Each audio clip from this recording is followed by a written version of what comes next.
تعالوا نعمل مع بعض احلى صينيه سردين في الفرن. في البدايه كده معايا اي كميه سردين هتعمليها. انا معايا 1.5 كيلو من السردين، خدت عليه نص كيلو من البصل قطعته جوليان، معايا ملح وكمون وكزبره ناشفه، ومعايا كمان 4 حبات من الطماطم مقطعاهم شرايح، ومعايا ليمونتين 2، معايا كمان فلفل رومي مقطعه حلقات رفيعه، ومعايا شرايح ليمون، معايا كمان معلقتين 2 هريسه شطه، ومعايا نص راس توم مقشراها ومقطعاها حلقات رفيعه زي ما انتوا شايفين. بعد كده هنجيب الصينيه بتاعتنا وهننزل بالبصل بتاعنا. كتري بالبصل لان البصل هيتاكل اكتر من السردين كمان. ونزلت كده بالبهارات بتاعتنا، ملح وكمون وكزبره، وهنزل كمان بهريسه الشطه، وهنزل كمان بالثوم بتاعنا. بعد كده هندعك بقى المقادير بتاعتنا دي كلها دعكه كويسه، وننزل الميه بتاعه البصل. حاولي بقى تدعكيهم كويس بايديكي كده لحد ما البصل كله ينزل ميته كده. تمام. بعد ما دعكنا البصل بالبهارات بتاعتنا وننزل الميه بتاعته، هنجيب بقى شرايح الطماطم بتاعتنا وهنرصها بالشكل ده حوالين الصينيه، على طرف الصينيه كده بنرصها بالشكل ده.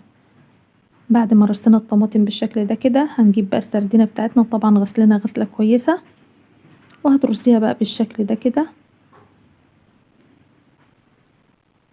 كده. تمام. وكده بعد ما رصينا السردينه بتاعتنا خلاص، هنجيب نص معلقه صغيره من الملح، ما تكتريش برضو، شويه صغيرين خالص، ونص معلقه من الكمون، وقلبناهم على وهترشيها على وش السردينه بالشكل ده كده. بعد ما نرش الملح بتاعنا، هنجيب شريحتين 2 من الليمون كده، ونعصر ليمونتين 2 كده على وش السردين. ليمونتين 2 بس، مش كتير يعني كده. تمام. بعد ما عصرنا الليمون، هنجيب بقى شرايح الليمون بتاعتنا اللي احنا كنا مقطعينها مع الفلفل. حطي بقى شرايح ليمون كتير كده، لان الليمون بيخلي ريحة السردينة حلوة قوي وبيخلي طعمها تحفة. وبعد كده هنجيب شرايح الفلفل اللي احنا قطعناه، فلفل رومي، بتقطعي برضو شرايح كده. حاولي بقى ما تكتريش لما تحطيش فلفل حامي، لان احنا حاطين هريسة شطة. لو مش حاطه هريسة شطة حطي فلفل حامي عادي كده. رصيت الليمون والفلفل، بعد كده رشيت شوية كده من الزيت محترمين، حوالي نص كوباية.